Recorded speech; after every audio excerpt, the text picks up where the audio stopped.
अस्सलाम वालेकुम।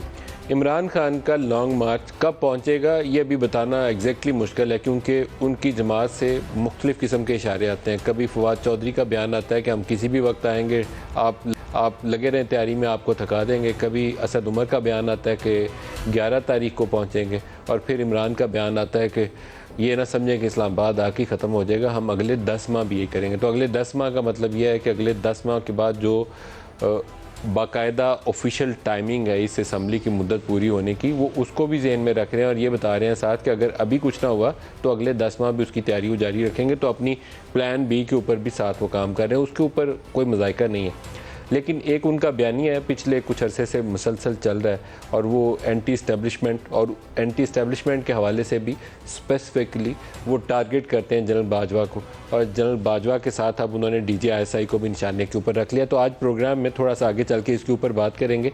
लेकिन 25 मई को वो इस्लामाबाद आए थे, और 25 मई वाला जो उनका लॉन्ग मार्च था उसकी इजाज़त सुप्रीम कोर्ट ने दी थी कि रुकावटें हटा दें, आने दें अंदर। और वो इजाज़त देने से पहले पाकिस्तान तहरीक इंसाफ की जानिब से अदालत को यकीन दहानी करवाई गई थी कि वो रेड जोन में दाखिल नहीं होंगे। H9 के लिए दरख्वास्त दी थी बाकायदा पार्टी की जानिब से कि H9 तक रहेंगे, उसके आगे नहीं जाएंगे। और जैसे ही अदालत ने हुक्म दिया कि आप रुकावटें हटा दें और इनको अंदर आने दें, उसके बाद इमरान खान और तहरीक इंसाफ की सीनियर लीडरशिप की जानिब से मैसेजेस दिए गए कि सब लोग D चौक में पहुँचें, और वो रिकॉर्डेड है, सारा कुछ रिकॉर्ड का हिस्सा है। सुप्रीम कोर्ट के सामने वो मुकदमा है, और सुप्रीम कोर्ट को उसके ऊपर एक वाज़े हुक्मनामा जारी करना चाहिए। वाज़े सिर्फ PTI के लिए नहीं बल्कि तमाम सियासी जमातों के लिए। एक तो सड़कों की शाहराहों की बंदिश जो है वो गैर कानूनी इकदाम के तौर पर उसको आइडेंटिफाई करना चाहिए, और हर बड़े शहर के अंदर कोई खुला मैदान, कोई ऐसी जगह जिससे स्कूल, कॉलेज, हॉस्पिटल, एक आम आदमी की ज़िंदगी वो मुतासर ना हो, उसका तयन करना चाहिए। सुप्रीम कोर्ट के इसी फैसले से आइंदा इलेक्शंस के लिए भी मदद मिलेगी।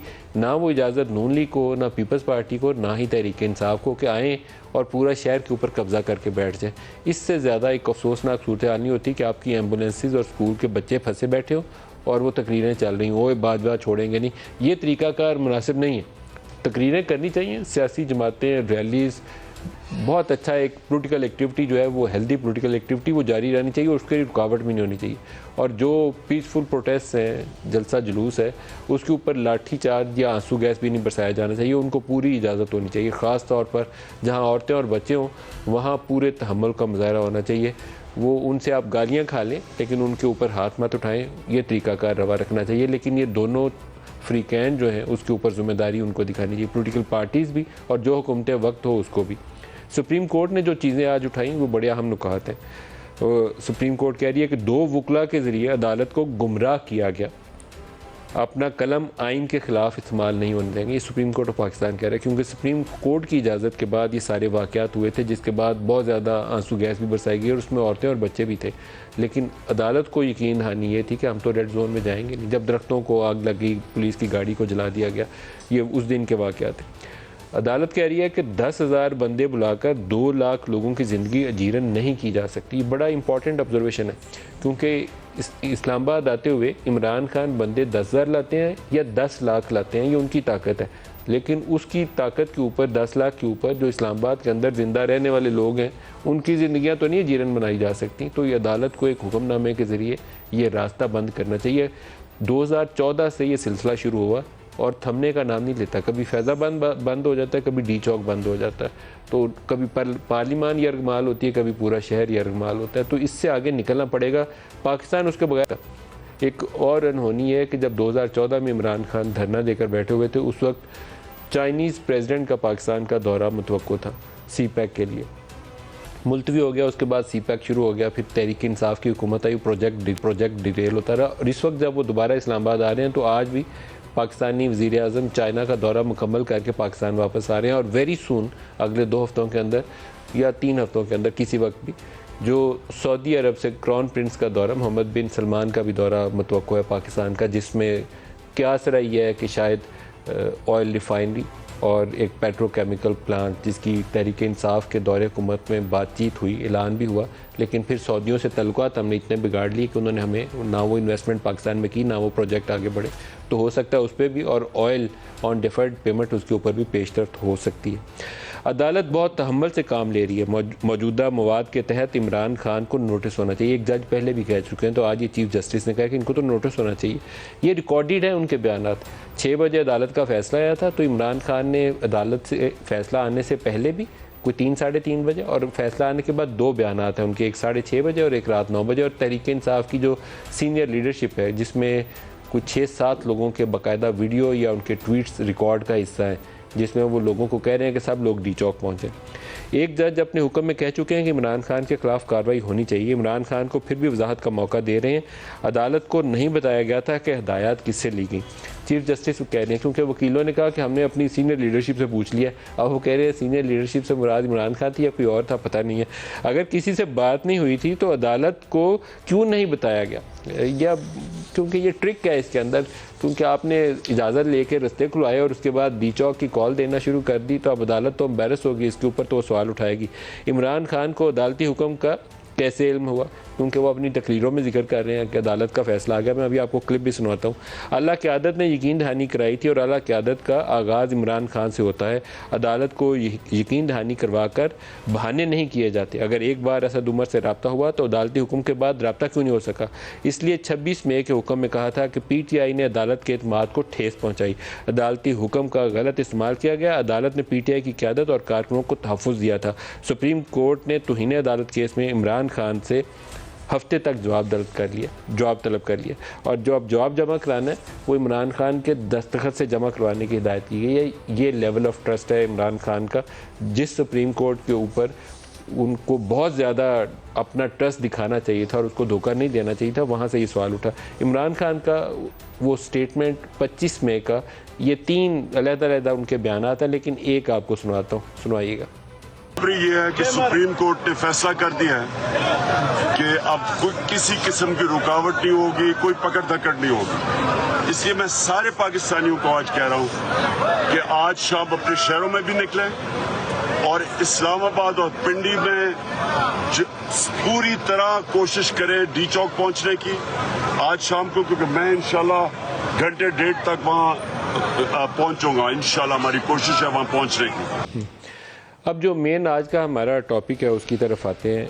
इमरान खान ने आज जलसों के अंदर, आज भी, कल भी और पिछले चंद एक रोज़ में मुसलसल, पहले तो वो इस्टेब्लिशमेंट के हवाले से एक बयानिया उन्होंने 9 अप्रैल से शुरू किया था, लेकिन अब जैसे जैसे दिन गुजरते जा रहे हैं वो ज़्यादा डायरेक्ट तरीके से अटैक करते हैं। मतलब उन्होंने VOA को एक इंटरव्यू में कहा कि जनरल बाजवा जो है उनका तो करप्शन के ऊपर यकीन ही नहीं था। इसी तरह का मफहूम उसका यही बनता है, और आगे चल के उसको एक्सप्लेन करते हैं। फिर DGISI की प्रेस कॉन्फ्रेंस हुई जिसमें उन्होंने कहा कि ये तो लामुतनाही मुद्दत के लिए उनको एक्सटेंशन देने की ऑफ़र कर रहे थे, तो उसके बाद उनको भी वो रुगेद रहे हैं। और बड़े अल्फाज का चुनाव भी इमरान खान का जिस तरीके से होता है कि वो अपने अपोजिशन पॉलिटिशियन जितने हैं, उनके मुखालिफ जो सियासतदान हैं, उनको चोर और डाकू से नीचे तो बुलाते नहीं है, तो तकरीबन उन्हीं तरह के अल्फाज वो चुनाव कर रहे हैं। किसी को मीर जाफ़र कहते हैं, किसी को मीर सादिक कहते हैं। लेकिन आज तकरीर के दौरान एक मैं स्टेटमेंट सुनाता हूँ, क्योंकि अरशद शरीफ का उसके तज़किरा है, तो मैं उसको पहले हाईलाइट करके फिर आगे जाना चाहूँगा। अरशद शरीफ की वालिदा की जानिब से भी एक ख़त मैंने अभी देख रहा हूँ कि वो सामने आया, जिसमें चीफ जस्टिस को कह रही हैं कि जुडिशल कमीशन बनाया जाए। जुडिशल कमीशन बनाना चाहिए, और उसके पीछे, अरशद शरीफ के वाक़े के पीछे जिसका भी हाथ का फरमाए वो मंजर आम पर आना चाहिए। वो जितना भी ताकतवर हो, कोई आम शख्स हो, कोई गैर मुल्की हो, कोई पाकिस्तानी हो, जो भी हो, लेकिन to the satisfaction of Arshad Sharif family उसके ऊपर बात होनी चाहिए। ये प्राइम मिनिस्टर ने खुद वादा किया था कि जुडिशल कमीशन बनाएंगे, इस्लामाबाद हाई कोर्ट को लिखेंगे। Chief justice Islamabad high court को ख़त जाता तो शायद मुनासिब होता, यहाँ इन्होंने एक रिटायर्ड जज की सरबराही में बनाया। तो मेरे ख्याल में ये इंपॉर्टेंट है कि इस मामले को नज़रअंदाज मत किया जाए, इसके ऊपर सबको अपना वज़न, अपना हिस्सा डालना चाहिए, ताकि यहाँ इंसाफ होना चाहिए। अरशद शरीफ के मामले में उसके ऊपर मट्टी डाल के हमें आगे नहीं जाना चाहिए, और इंसाफ का तकाजा ये है कि जो हक़ाइक़ हैं वो मंजर आम पर आने चाहिए। पूरी कोशिश की जानी चाहिए कि तमाम हक़ाइक़ उसके मंजर आम पर आए। लेकिन इमरान खान ने आज वो कौन था 6-7 दफ़ा मुख्तलिफ सवालात उठाए। पहले मैं आपको वो दिखाऊँगा, फिर वो जो आर्मी चीफ के ऊपर कह रहे हैं, फिर उसकी तरफ आता हूँ। दिखाइएगा। अरशद शरीफ शहीद, कौन उसको धमकियां दे रहा था? कौन है जो सहाफियों का मुंह बंद करना चाहता है? वो कौन है कि इस मुल्क में मीडिया आजाद ना रहे? वो कौन है जिन्होंने आजम खान स्वाति सेनेटर, उसको नंगा करके उसके ऊपर तशद्दुद किया।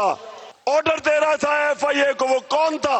कौन ऑर्डर दे रहा था? जो टेलीफोन कर करके नामालूम नंबरों से धमकियां देते हैं लोगों को। कौन है वो?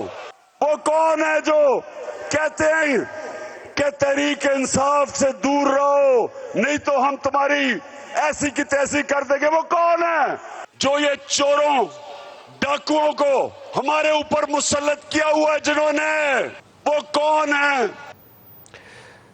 जनरल बाजवा या किसी भी आर्मी चीफ की सियासत के अंदर मैं जब भी तनकीद करूं तो मुझे जो सबसे ज़्यादा काबिल एतराज़ नुक्ता नज़र आता है वो जब एक IGI टाइप मॉडल चुनते हैं ना कि नवाज़ शरीफ को वज़ीर आज़म बना दो, ये 1990 की बात कर रहा हूँ, तो वो उस मॉडल के पीछे बहुत बड़ी ख़राबी होती है। आप बहुत कुछ तोड़ के एक चीज़ क्रिएट करने की कोशिश करते हैं और वो पाकिस्तान में मसाइल का ही सबब बनी। नवाज़ शरीफ का केस हमारे सामने, फिर 2011 ऑनवर्ड वही इन्वेस्टमेंट जो थी पहले जो नवाज़ शरीफ पे हो रही थी, वो इन्वेस्टमेंट सारी इमरान खान पे हुई। 2018 में उसकी हुकूमत बनी और 2022 में अप्रैल में जब उसकी हुकूमत गिरती है तो उसके बाद वो जनरल बाजवा पे जो कुछ कर रहा है वो हमारे सामने है।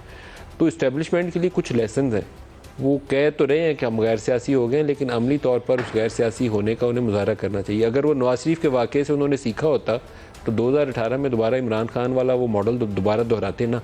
तो ये सबसे बड़ा कसूर है इस मामले के अंदर। जिसने भी अपना हिस्सा डाला है वो अकेले जनरल बाजवा का हिस्सा नहीं होगा, उनसे पहले वालों का भी हिस्सा होगा, क्योंकि 10-12 सालों से ये प्रोसेस चला है।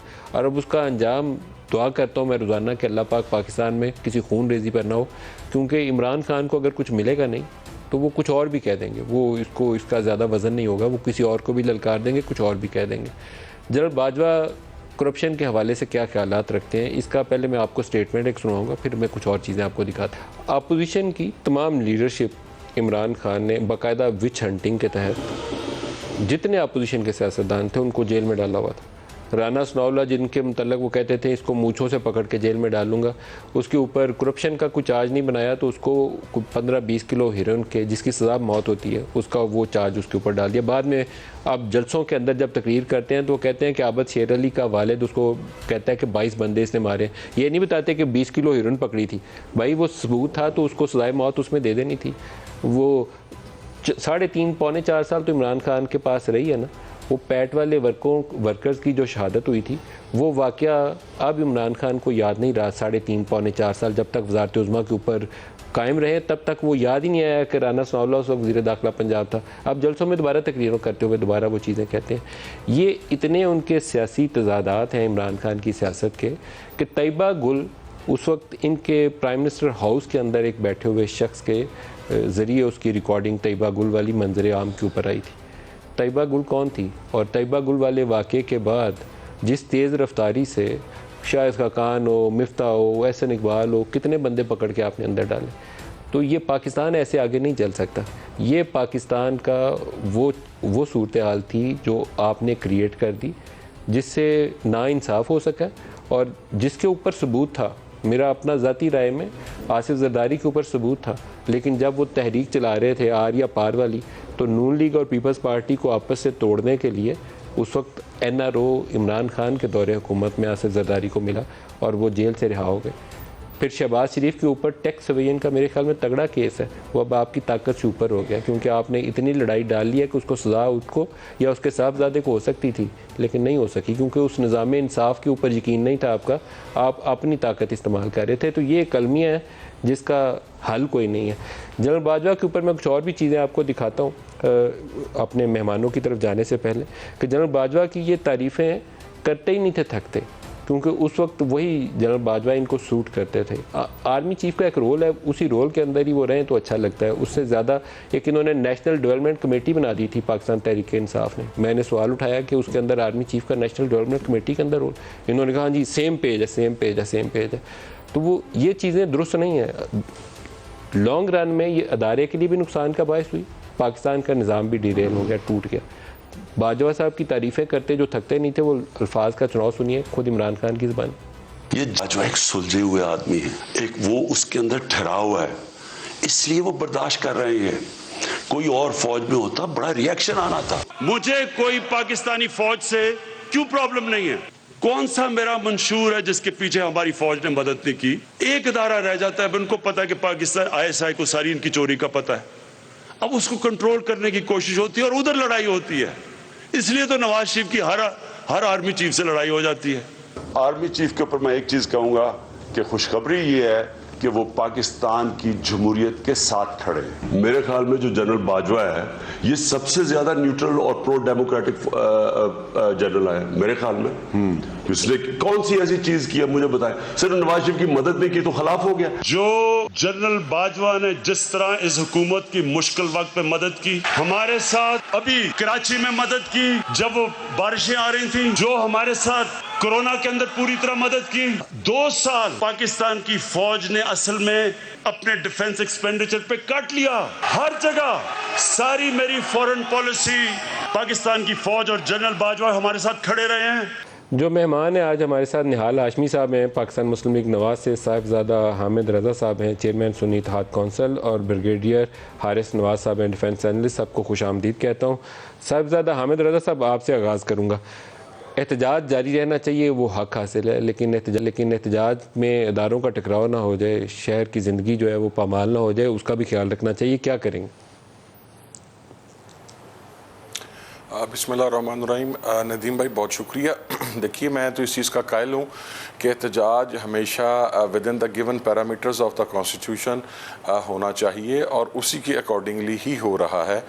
लाहौर से मैं खान साहब के साथ कंटेनर पर हूँ और आज हम गखड़ तक कंटेनर के ऊपर ही आए हैं। कोई ऐसी चीज़ नहीं है जिसमें आपको वायलेंस नज़र आए, कोई ऐसी चीज़ नहीं है जिसमें आपको पब्लिक प्रॉपर्टी को नुकसान पहुँचता हुआ नज़र आए। और मैं ये समझता हूँ कि ये एक सेहतमंद रुझान है और इस एहतजाज को अगर इस्लामाबाद भी इसने जाना है, देखिए हुकूमत का प्रेरोगेटिव है, उसने रेड जोन को बढ़ा लिया सो बढ़ा लिया। अब हुकूमत का प्रेरोगेटिव है कि वो जहाँ तक रेड जोन वो टूल प्लाजे तक लाना चाहते हैं तो टूल प्लाजे तक वो उसको ले आए रेड जोन को।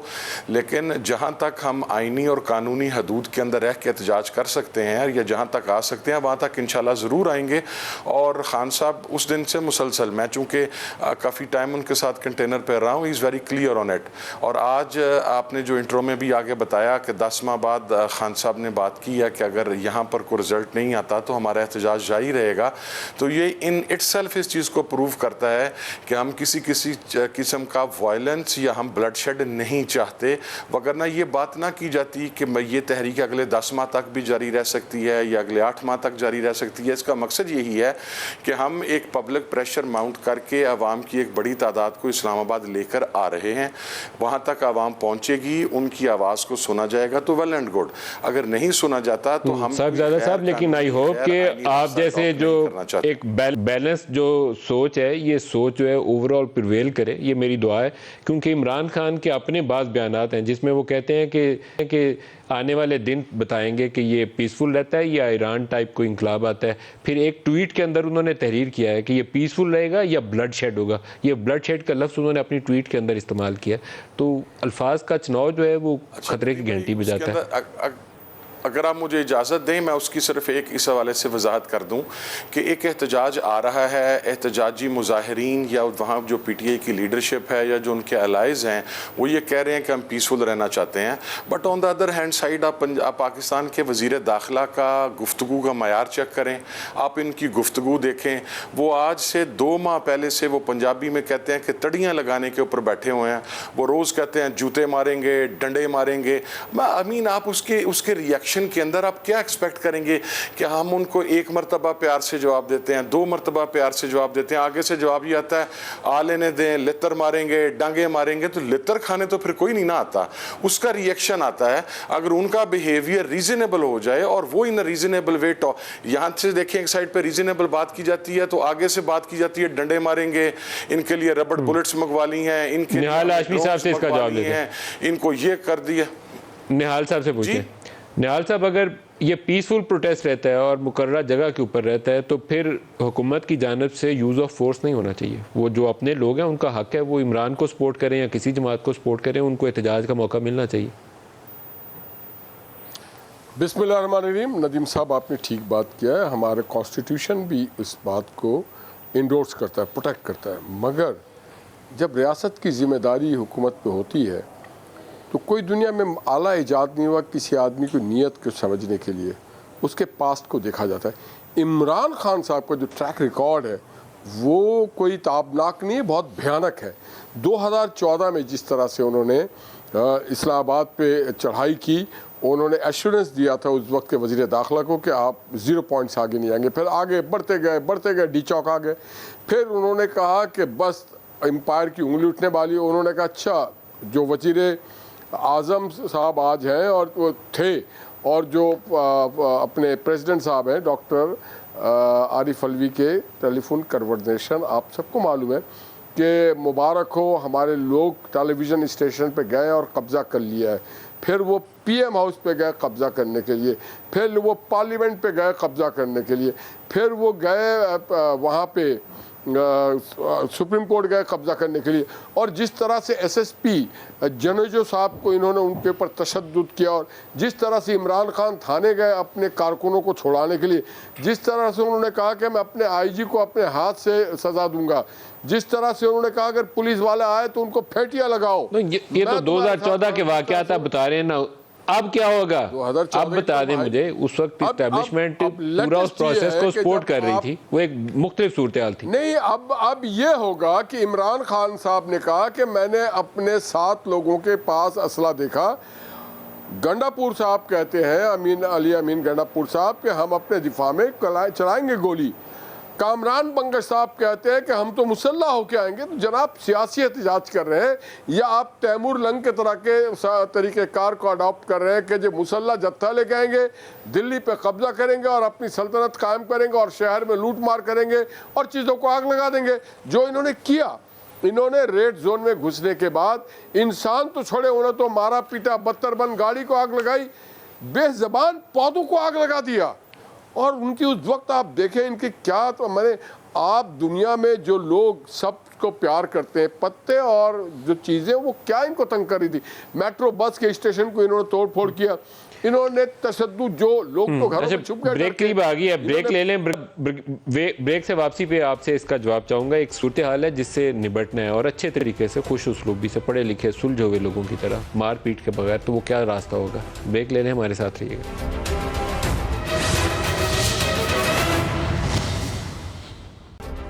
Welcome back. इमरान कहते हैं कि इस्टेब्लिशमेंट के हाथ में ही सारा कुछ है, तो हुकूमत से तो बात करने का फ़ायदा ही नहीं है। ब्रिगेडियर हारिस साहब, बराह रास्त सवाल था और बराह रास्त उन्होंने जवाब दिया कि असल ताकत तो जो इस्टेब्लिशमेंट के पास है, तो उन्हें ही रास्ता देना चाहिए, जिनके पास ताकत है उन्हें ही करना चाहिए मसला हल। नदीम देखें, ये इमरान खान की जो स्टेटमेंट्स हैं about establishment, general Bajwa, I think highly deplorable है। ही मस्ट रियलाइज़ कि दुनिया में कोई भी अपनी मुसल्लह फ़ौज के ख़िलाफ़ या डायरेक्ट नाम लेके अपने इंटेलिजेंस चीफ के ख़िलाफ़ बातें नहीं की जाती, इसलिए कि ये तो एक बहुत ही नुकसान, यही तो इंडिया और हमारा दुश्मन सब यही चाहते हैं कि जो फ़ौज और अवाम में एक एतमाद उसको ख़त्म कर दें, फ़ौज को कमज़ोर कर दें, या खुदा न खास्ता फ़ौज और अवाम को आपस में कोशिश करें क्लैश हो जाए। ये बड़ा गलत ट्रेंड अवाम को और फिर यूथ को आप दे रहे हैं। You should realise, you been ex prime minister of Pakistan, कि आपको कौन सी लैंग्वेज या कौन सी बात किस वक्त करनी चाहिए। As a prime minister of Pakistan जब थे उस वक्त इस्टेब्लिशमेंट की आपकी बहुत बातें होती हैं, जो कई बातें वो होती हैं जो आप पब्लिक में डिस्क्लोज़ नहीं करनी चाहिए। एक तो ये बात है, और सेकंड, फ़ौज बहुत डिस्टेंट शो कर रही है। आई थिंक अगर DGI को आना पड़ा तो समझ जाएँ कि कितनी मजबूरी से he had to come to defend his organisation and शोहदा को, वो भी उन्होंने बात की। फिर उसके बाद इस स्टेज के ऊपर अब बात यह कि अभी मैं ये देख रहा, लेकिन हुकूमत की बहुत बड़ी जिम्मेदारी भी है कि they have to control the situation, they have to defuse the situation. उनको हालात को कंट्रोल करना है, क्योंकि आवाम की जान और माल की हिफाजत करना हुकूमत वक्त रिस्पॉन्सिबिलिटी है।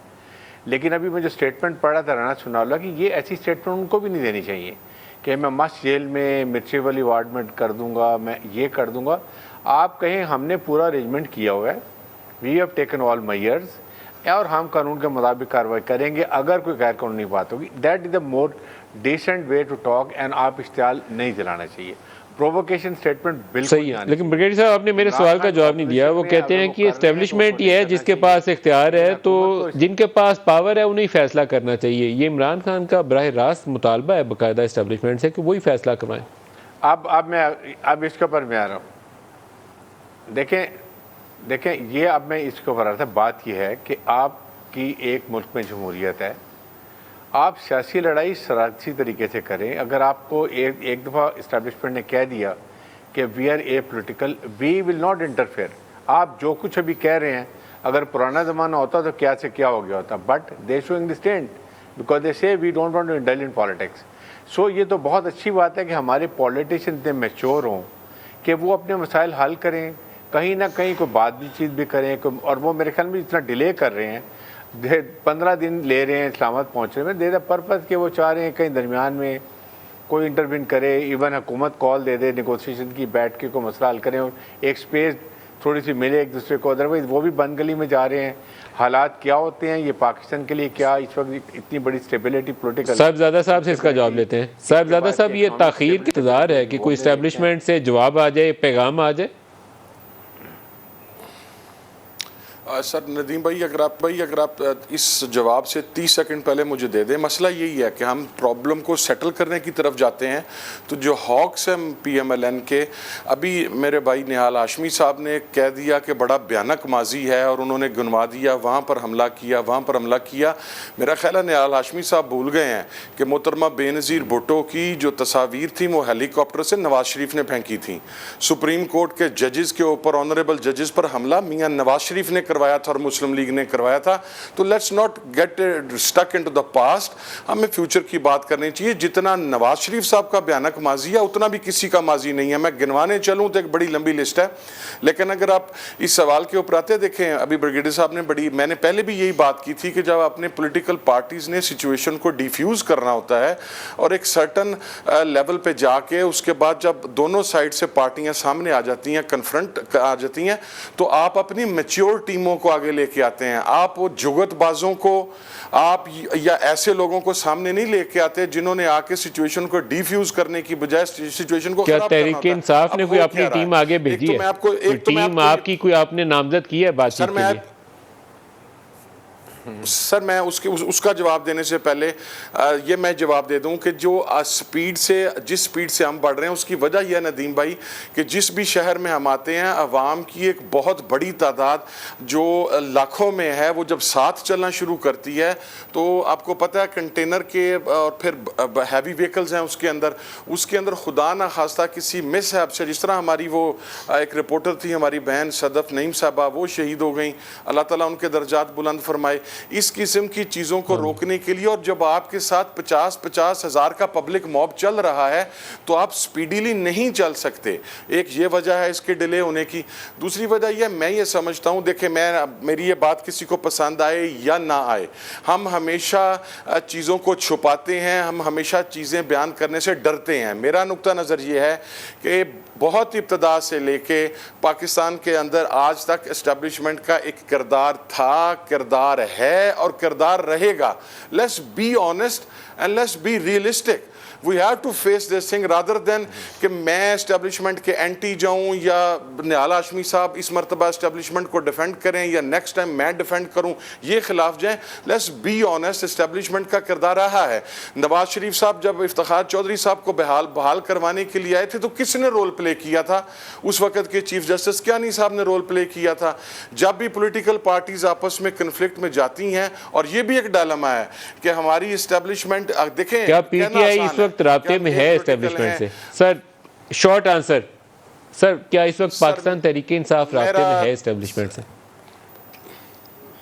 मेरे ख्याल में इस वक्त नहीं है। जेलम के बाद का मैं कुछ कह नहीं सकता नदीम भाई। जेलम के बाद का कुछ कह नहीं सकता, ये जवाब आपसे मैं ले लूँ निहाल हाशमी साहब, बड़ा इंपॉर्टेंट है क्योंकि इमरान खान का ये जो मैंने अभी आपको स्टेटमेंट सुनाया वो बराह रास्त मैसेज दे रहे हैं कि मसला हल करवाएं। नदीम भाई एक बात आप देखें, अभी मेरे भाई कह रहे थे मैच्योर लोग, और इनके यहाँ मैच्योर नहीं, मैं ये कहता हूँ कि इमरान खान खुद इमेच्योर हैं। जो आदमी मैच्योर होता है और वज़ीर आज़म रह चुका हो, वो कभी भी दुश्मन के लिए मवाद और मौक़े नहीं फराहम करता। वो कभी भी बराह रास्त अपने अफवाज को और अपने अफवाज के लोगों को हमला आवर नहीं होता है। आप निशानदेही करें अपने किसी एक ऐसे इवेंट का, मगर आप इस्टेब्लिशमेंट जब कहते हैं और दूसरी तरफ आप जमहूरियत की बात करते हैं, जमहूर में कहाँ इस्टेब्लिशमेंट में तो आप जो हमारी सिविल ब्यूरोक्रेसी उसका भी नाम आता है, इस्टेब्लिशमेंट तो और बहुत सारे लोग होते हैं। तो आप क्यों आप खुल के भी नाम नहीं लेते, छुप के भी नाम लेते हैं? आप अपने ही अफवाज के सालार्स के बारे में आप कहते जी वो चोरी और वो करप्शन को बुरा नहीं समझते। तो भाई आप वजीर आजम क्यों बने? आपको पुलिस इंस्पेक्टर बनना था, आप जाते और जाके चोरी पकड़ते। वजीर आजम का काम होता है मुल्क को आगे लेके जाना, वे फॉरवर्ड होता है, सबको साथ लेके चलना होता है। और वजीर आजम मालिक नहीं होता मुल्क का, कैबिनेट लेके चलती है उसे, और कैबिनेट भी अकेले नहीं चलती, उसे पार्लियामेंट चलाती है। इमरान खान साहब ने ना पार्लियामेंट को चलने दिया, ना कैबिनेट को चलने दिया, ना इदारों को चलने दिया। उन्होंने हर किसी को कहा चोर डाकू, जबकि आज अल्लाह की शान देखें, वो खुद चोर और डाकू साबित हुए। और अल्लाह की शान देखें कि वो खुद कह रहे कि नवाज शरीफ पे केसेस किसने बनाया, क्यों बनाया, वो बेकसूर था। नवाज शरीफ के खिलाफ एक पाई का भी करप्शन नहीं मिला। तो हम जो बात कर रहे हैं झेलम के आगे ब्रेक करीब आ गई है ब्रिगेडियर साहब, ब्रेक से वापसी भी आपका जवाब लूंगा। एस्टेब्लिशमेंट का क्या रोल होगा अभी, ये बड़ा इंपॉर्टेंट है, इसको एड्रेस करना पड़ेगा। ब्रेक ले लें, ब्रेक से वापसी पे इस पे बात करते हैं।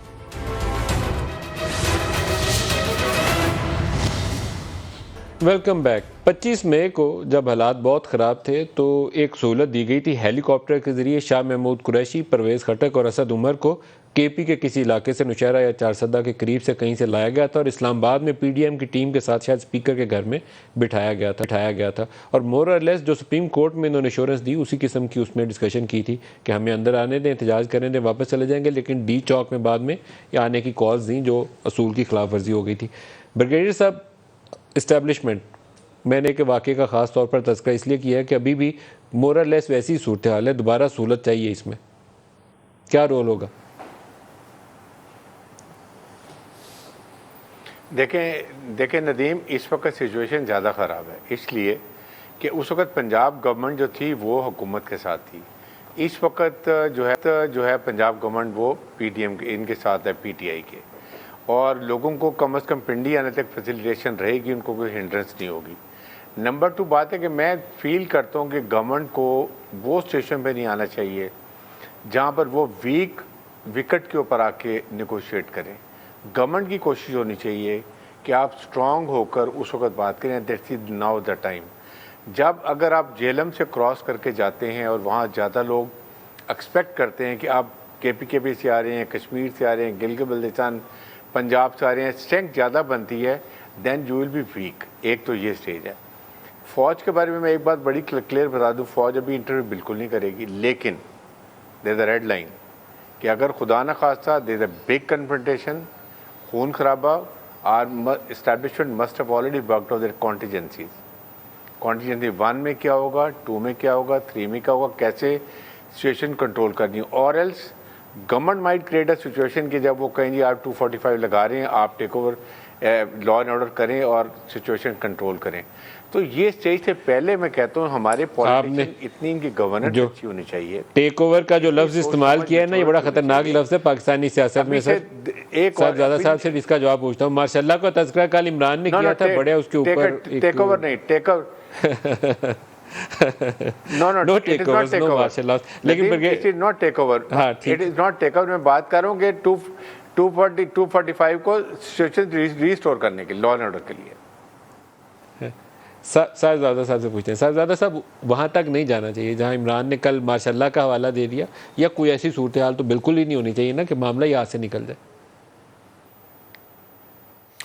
नहीं डॉक्टर साहब, उसमें मैं आपको अर्ज़ कर दूं, सॉरी नदीम भाई, मैं आपको अर्ज़ कर दूं, वो खान साहब से क्वेश्चन किया गया था कि र्यूमर्स हैं कि मार्शल लॉ लगाने की तैयारी हो रही है, तो उसके रिस्पांस में खान साहब ने कहा था कि लगा दें। यानी उन्होंने ख़ुद को ऐसी स्टेटमेंट नहीं दी थी कि मार्शल लॉ लगने जा रहा है या ऐसे है, वो एंकर थी हमारी, उन्होंने ये सवाल किया था बाकायदा। दूसरी बात मैं आपको अर्ज़ करूँ नदीम भाई, अगर प्रॉब्लम हुआ, मैंने आपको जेलम में आपको इसलिए बता रहा हूँ, एक तो मैं आपको स्ट्रेटजिकली बताऊँ, रवात में पंजाब के 6 डिवीज़न्स के कॉन्वॉय पहुँचने हैं, जिसमें सरगोदा है, फैसलाबाद, मुल्तान, साहिवाल, बहावलपुर और DG Khan. And now you can imagine कि what will happen at the point of Rawat. अच्छा, इन तमाम लोगों को जिनको हम पीछे छोड़ते आ रहे हैं, once we will be at Rawat, तो ये पूरा लाहौर, गुजरांवाला, जेलम, गुजरात, खारियाँ, ये सारे का सारा रवात पहुँचेगा, उधर से KPK आएगा। एक बात मेरी जेहन में रखिएगा नदीम भाई, मसला ये है कि हमारे यहाँ अब आप हम चूँकि एक अच्छी गुफ्तगू कर रहे हैं, मैं ये कहता हूँ कि दुनिया के किसी भी सिविलाइज्ड कंट्री के अंदर आप बताएं कि क्या एक ऐसा आदमी जिसके ऊपर बेतहाशा कत्लों के इल्ज़ामात हों, मैं इल्ज़ामात ही कह देता हूँ, चल इल्ज़ामात क्या तक रहते हैं, अल्लाह मेरे पास उसके एविडेंस हैं, क्या उसे वज़ीर दाखिला बनाया जाता है? क्या टारगेट किलर्स और शूटर्स के ज़रिए राना सनाउल्लाह ने पोला गुजर को और मॉडल टाउन का मैसेकर नहीं किया? ये कोई हिडन रियलिटी नहीं है, ये है।